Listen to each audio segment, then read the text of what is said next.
छगन भुजबळ यांची राष्ट्रवादी काँग्रेसमधील नाराजी गेल्या काही दिवसांपासून चर्चेचा विषय आहे।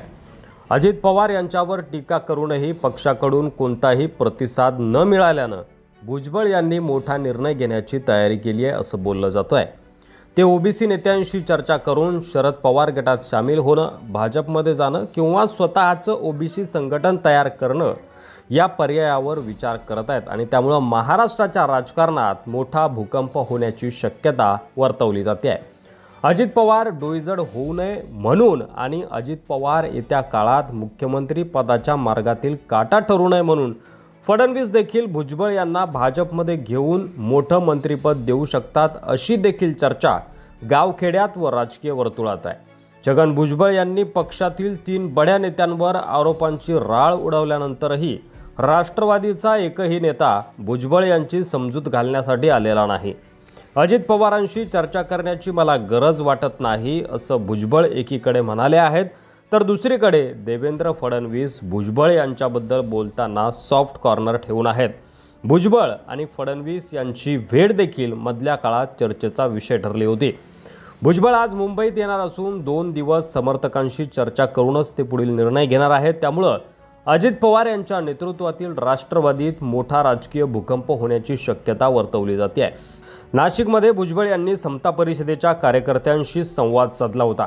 त्यावेळी सर्वच नेत्यांनी त्यांना वेगळा निर्णय घेण्याचा आग्रह धरला होता। भुजबळ यांनीही यावेळी मनातील आपल्या भावना व्यक्त करताना मी काय तुमच्या हातातील खेळणं आहे का असं अजितदादा पवार आणि महायुतीतील नेत्यांना उद्देशून म्हटलं होतं।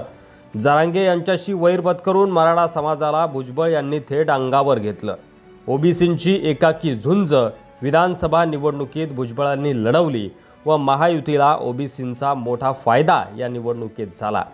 मात्र निवडणूक झाल्यानंतर भुजबळ यांना मंत्रिमंडळात स्थान देण्यात आलं नाही आणि त्यामुळे कुठेतरी ओबीसी समाजाचा वापर झाल्याची भावना जनमानसात दिसून येते। त्यामुळे प्रचंड रोष ओबीसी समाजामध्ये दिसून येतोय। दुसरीकडे देवेंद्र फडणवीस यांना ओबीसींचा एखादा दिग्गज नेता भाजपात हवाच आहे। मात्र फुले विचारांचे, सत्यशोधक विचारांचे छगन भुजबळ भाजपमध्ये प्रवेश करतील असं सध्या तरी वाटत नाही। भुजबळ हे स्वतंत्र विचाराचे नेते आहेत, त्यामुळे राष्ट्रवादीत असताना देखील त्यांनी आपले स्वतंत्र विचार, स्वतंत्र अस्तित्व आणि स्वतंत्र ओळख, स्वतःची स्वतंत्र ताकद कायम ठेवली आहे। ओबीसी समाजाचा प्रचंड पाठिंबा छगन भुजबळ यांना वेळोवेळी दिसून येतो।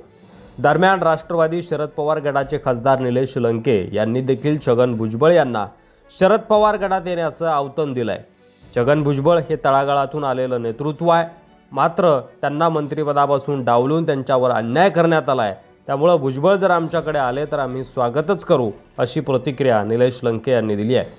छगन भुजबळ यांनी जर अजित पवार यांच्यापासून वेगळं होण्याचा निर्णय घेतला तर भुजबळांसमोर 3 पर्याय असल्याचं सांगितलं जात आहे।